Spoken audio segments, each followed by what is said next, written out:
हर जनता के मन में ये शक है कि जिस तरीके से चुनाव नतीजे लोकसभा से लेकर विधानसभा में आए उसमें कितना अंतर है वोटर्स का। 5 साल में 47 लाख और 5 महीने में 48 लाख, ये गंभीर चर्चा का विषय होना चाहिए। पर इलेक्शन कमीशन के माध्यम से, मैं इलेक्शन कमीशन को दोष नहीं दे रही हूँ क्योंकि न्यू वोटर रजिस्ट्रेशन हुए हैं, एक ही बिल्डिंग में 7,000 वोटर रजिस्टर हो जाते हैं। वो कहाँ से आए, कैसे आए, किसने उसका वेरिफिकेशन किया, ये गंभीर चर्चा का विषय है। प्रियंका चतुर्वेदी। सर, मैं आपका धन्यवाद व्यक्त करना चाहती हूँ। आपने एक इम्पॉर्टेंट मोशन ऑफ थैंक्स में मुझे भागीदारी लेने का मौका दिया। सर, सबसे पहले मैं अपना जो 5 मिनट का भाषण है वो मैं जो उत्तर प्रदेश में प्रयागराज में जो भक्त हैं, जो श्रद्धालु हैं, उनकी भगदड़ में मौत हो गई है, उनको अपनी श्रद्धांजलि अर्पित करना चाहूँगी। मैं अपनी संवेदनाएं उनके परिवार के साथ व्यक्त करना चाहूँगी। कितने लोग हैं हमें पता नहीं है, पर ये खबर ज़रूर है कि हज़ारों की तादाद में लोग गायब हैं, उनके नाम अभी मिसिंग में हैं। उम्मीद करती हूँ उत्तर प्रदेश सरकार लिस्ट साझा करेगी, जो 30 नाम हैं वो 30 नाम भी जनता के सामने लेकर आएगी। और सारे श्रद्धालुओं को मैं अपना नमन व्यक्त करना चाहती हूँ। सर, उत्तर प्रदेश के साथ साथ राष्ट्रपति के अभिभाषण में सारी चीज़ों की बात हुई थी, क्योंकि सीबीआई, ईडी, इनकम टैक्स को लेकर बहुत सारी चिंताएं व्यक्त की गई हैं। अब उसके साथ साथ एक और नाम जुड़ गया है, वो है इलेक्शन कमीशन का। मैं चिंता व्यक्त कर रही हूँ, मैं कोई आरोप नहीं लगा रही हूँ, क्योंकि यह हमारे प्रजातंत्र और इलेक्ट्रल डेमोक्रेसी का एक बहुत महत्वपूर्ण अंग है और आने वाली सदियां हमें कभी माफ़ नहीं करेंगी अगर हम पार्लियामेंट में इसकी चर्चा ना करें। और क्योंकि जनता के मन में ये शक है, मैं महाराष्ट्र से आती हूँ, और हर जनता के मन में ये शक है कि जिस तरीके से चुनाव नतीजे लोकसभा से लेकर विधानसभा में आए उसमें कितना अंतर है वोटर्स का, वोटिंग परसेंटेज का और वोटर एडिशन का। सर, मैं बस कुछ आंकड़े देना चाहती हूँ।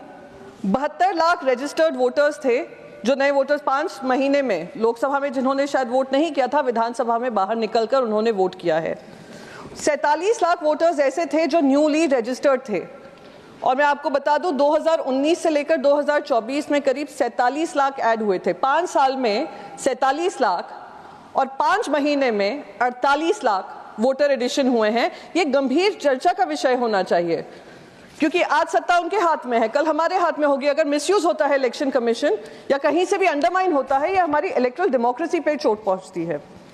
सर, एक तो हमने सभी ने साईं बाबा जी की कृपा सबने देखी है, मिरेकल्स देखे हैं, शिरडी का नाम देश क्या दुनिया में सब जाना जाता है।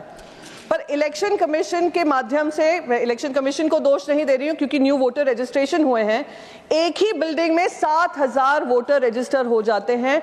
वो कहाँ से आए, कैसे आए, किसने उसका वेरिफिकेशन किया, ये गंभीर चर्चा का विषय है।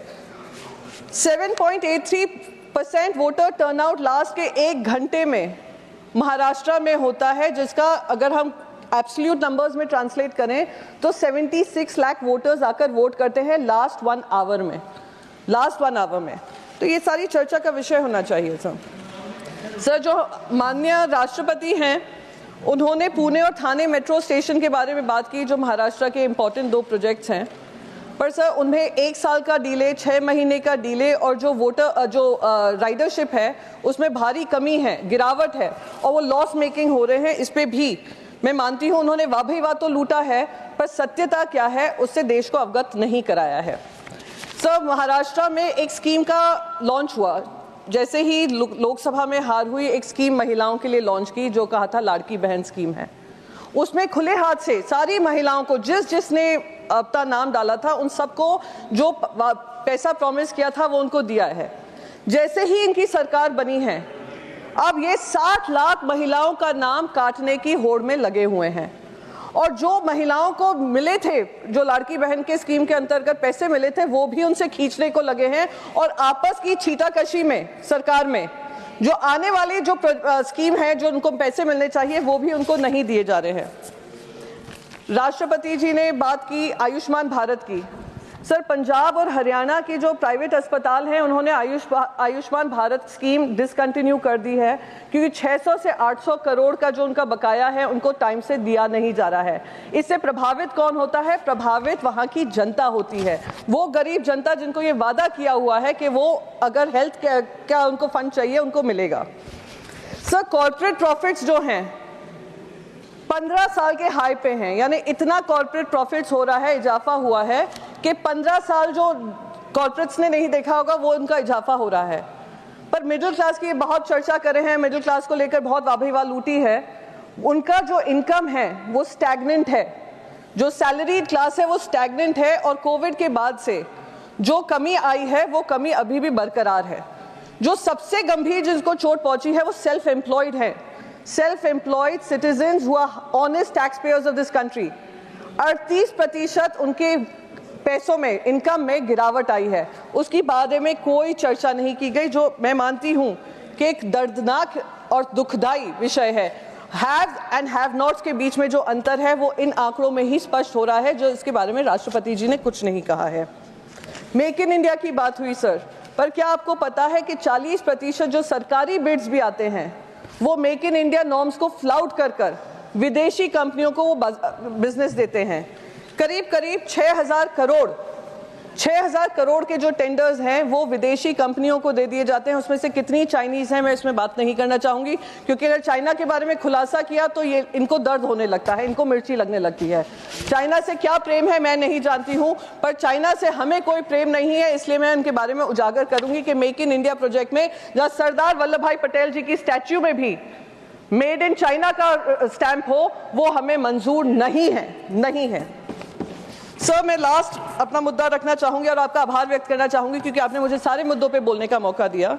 ये जो प्राइम मिनिस्टर इंटर्नशिप प्रोग्राम है, युवाओं का इंटर्नशिप प्रोग्राम है, जिसके बारे में राष्ट्रपति जी ने 2 बार उसके बारे में बात कही है, मैं उसमें कहूंगी कि जो पूरा इंटर्नशिप स्कीम है, कहा गया था 1 करोड़ इंटर्नशिप्स ऑफर करेंगे युवाओं को, पर उसमें सिर्फ अभी 1.25 लाख ऑफर किया गया। पायलट स्कीम आई थी जिसमें से करीब सिर्फ 10,000 लोगों को, 10,000 बच्चों को ये एनरोलमेंट हुआ है। इतना हाई ड्रॉप आउट रेट है, और जो रोल आउट करने का वादा है वो भी नहीं किया गया है। ये करना कहीं ना कहीं मैं मानती हूँ गलत है, और ये सिर्फ ग्रेजुएट्स के लिए है। अगर ये स्कीम पोस्ट ग्रेजुएट्स के लिए भी बढ़ा देंगे तो ये जो अनएम्प्लॉयमेंट का चैलेंज है, जो एक्सपीरियंस का चैलेंज आज फाइनेंस मिनिस्टर बता रही थी क्वेश्चन आवर में, शायद उसका भी कोई सोल्यूशन निकलेगा। इन्हीं शब्दों के साथ मैं अपनी बात खत्म करना चाहूंगी माननीय vice chairman sir, and thank you so much for allowing me to speak. धन्यवाद।